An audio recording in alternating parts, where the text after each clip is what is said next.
I'm making a video for my YouTube channel. Hello.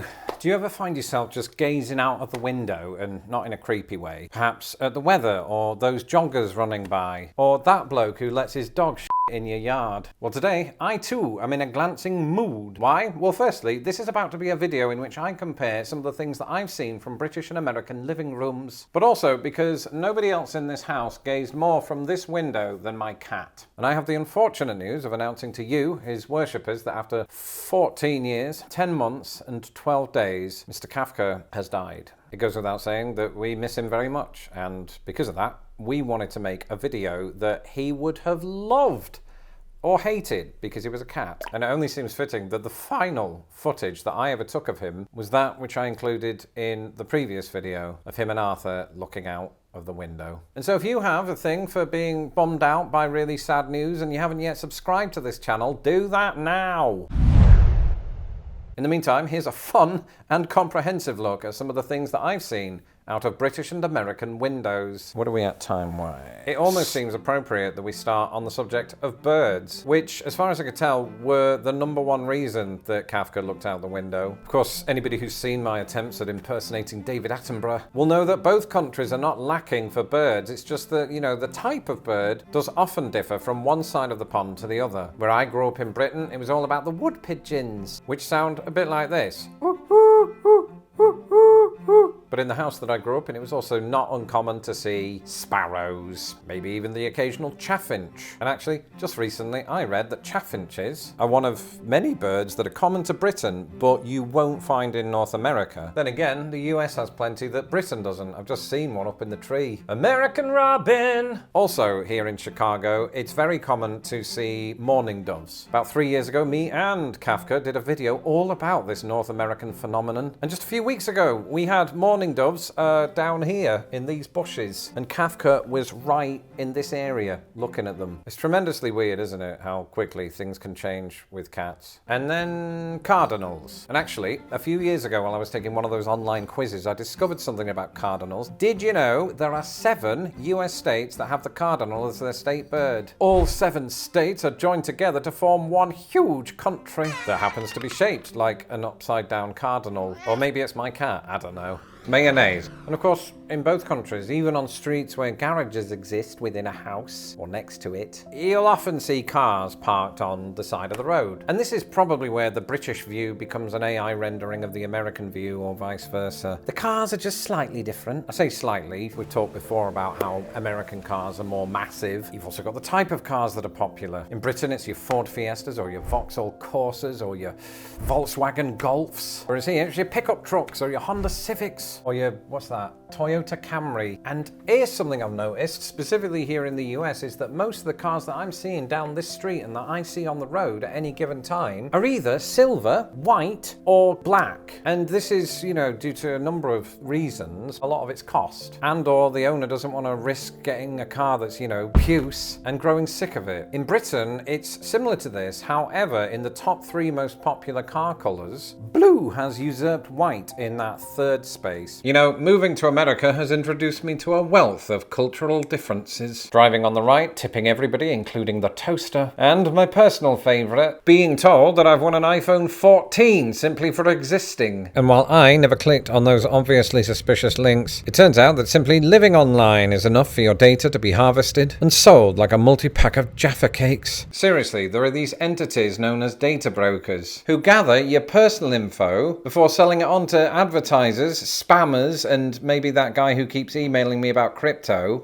Actually, that's just my wife's cousin Chad. As someone who values privacy and who once took 14 minutes to pick a seat on a bus to avoid conversation, I find this a bit alarming. Thankfully, there's Incogni, a service that acts like a stern librarian for your personal data. It contacts these data brokers and firmly asks them to delete your information. No messy forms, no awkward small talk, just a cleanup crew for your online presence. So do what I did. Take control of your data. Head to incogni.com/lostinthepond and get an impressive 60% discount on Incogni's annual plan by using the code LOSTINTHEPOND. The link is in my description below. Did you know that America has 2 completely different brands of mayonnaise that are... As I look out here right now, the thing that really stands out to me compared to when I used to live in Britain is all the grass. But it isn't just the garden or yard that presents grass. You have grass on the other side of what Americans know as the sidewalk. We know it as the pavement. It's nowhere near as common on British residential streets to have that grassy area next to the road.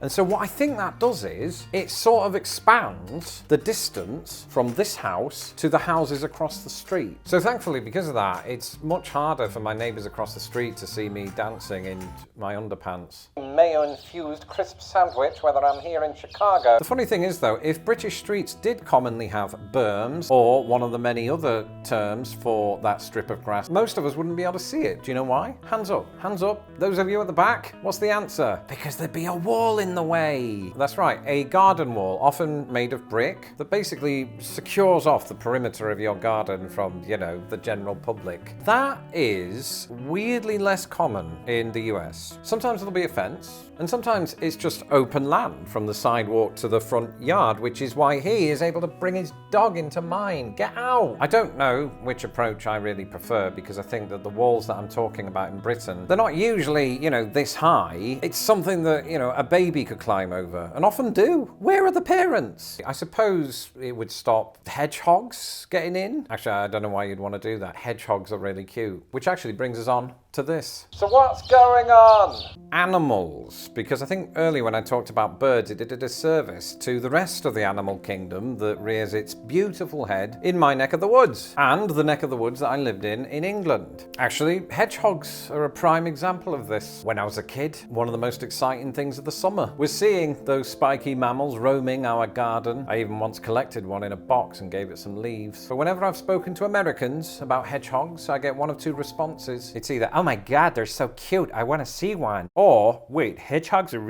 I thought they were invented by Sega. On the other hand, if you are American and you're looking out your window at night, you might, on rare occasions, see a coyote or a raccoon. Or if you live in one of those western states, Bigfoot. You know, it's just an absolute minefield of scary animals. But you know what animal I see less of out there than I did in Britain? Cats. Not a lot of people know this, but Britain, and I think Europe in general, is way bigger on outdoor cats than America. When I went to university in the city of Lancaster in England, it almost felt like every single cobblestone street that I passed, there was a cat with a collar on, just, you know, looking for its next disease, and they were everywhere. And then I moved here. When you see a cat outside, it's sort of a shocking thing after a while, and that's saying something, because, you know, there are more domesticated cats in America, this is what I was reading, than there are people in Britain. But according to the National Library of Medicine, just 20% of American cat owners allow their cats outdoors. The same study found that in the UK the number is as high as 74. And my voice. In fact, gosh, I've only just remembered this. When I was a kid, I looked out of my front room window, and the two houses opposite, I saw a cat jumping from roof to roof. And in hindsight, I'm glad Kafka never saw that, because he was rubbish at parkour. Don't judge me, I'm British. You know though, whether he was watching mourning doves or squirrels, which he was also a big fan of, he would often be glancing up, and not because squirrels in America fly. I don't want you to get that impression. Mayonnaise, a popular condiment both. I can't believe I'm having to correct myself on this, but during the edit for this video, I found out that America does have flying squirrels, and that this doesn't even crack the top 10 of the most insane things that happened in America in the last hour. They're up in the trees. And I was thinking about something last summer, and I'll probably be thinking about again here in a few weeks. There's something about the trees here in Illinois that's just distinctly different from Britain, and it's not just the type of tree. I think it's the vibrance of the leaves. I'm talking about the greenliness. Quick reminder, greenliness is just my word that I made up to mean the degree to which something is green. Now, that vibrancy may well come from the fact that we just have more days of sun in Chicago than we do in Britain, which is a sentence that I think most Chicagoans would struggle to believe. I think most of the time when you're walking down a street in Britain, the trees, they're quite dark green, like spinach. You know, I wouldn't recommend eating them, especially when the sparrows have just had a feast.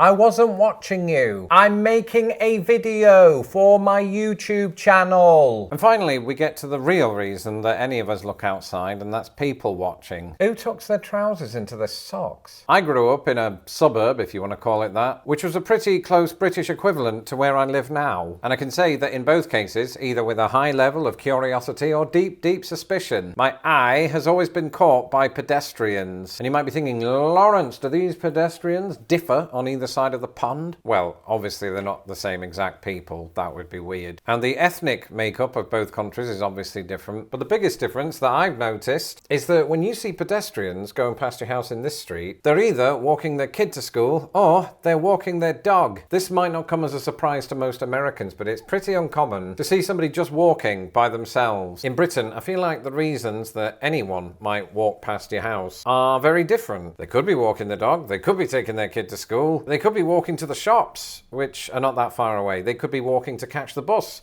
They could have just got off the bus. And I'm not saying people in America don't do that. I just think they're less incentivized to do that because of the inherent car culture that surrounds this country. In fact, I've just realized that when people see me walking past their house, it's usually because I'm walking the dog, which, you know, only further cements my credibility as an American. Hey, I know you like looking at the wind, Kafka, but we've got to go. So that is it. Mr. Kafka, feline YouTube sensation, has left us, but his legacy lives on. Why not celebrate him right now by watching the last video appearance he made while still alive, which was my previous video, in which we celebrated 2 years of having his best friend, Arthur. They're not best friends, he hated him, but it's still a lovely video. Until next time, goodbye.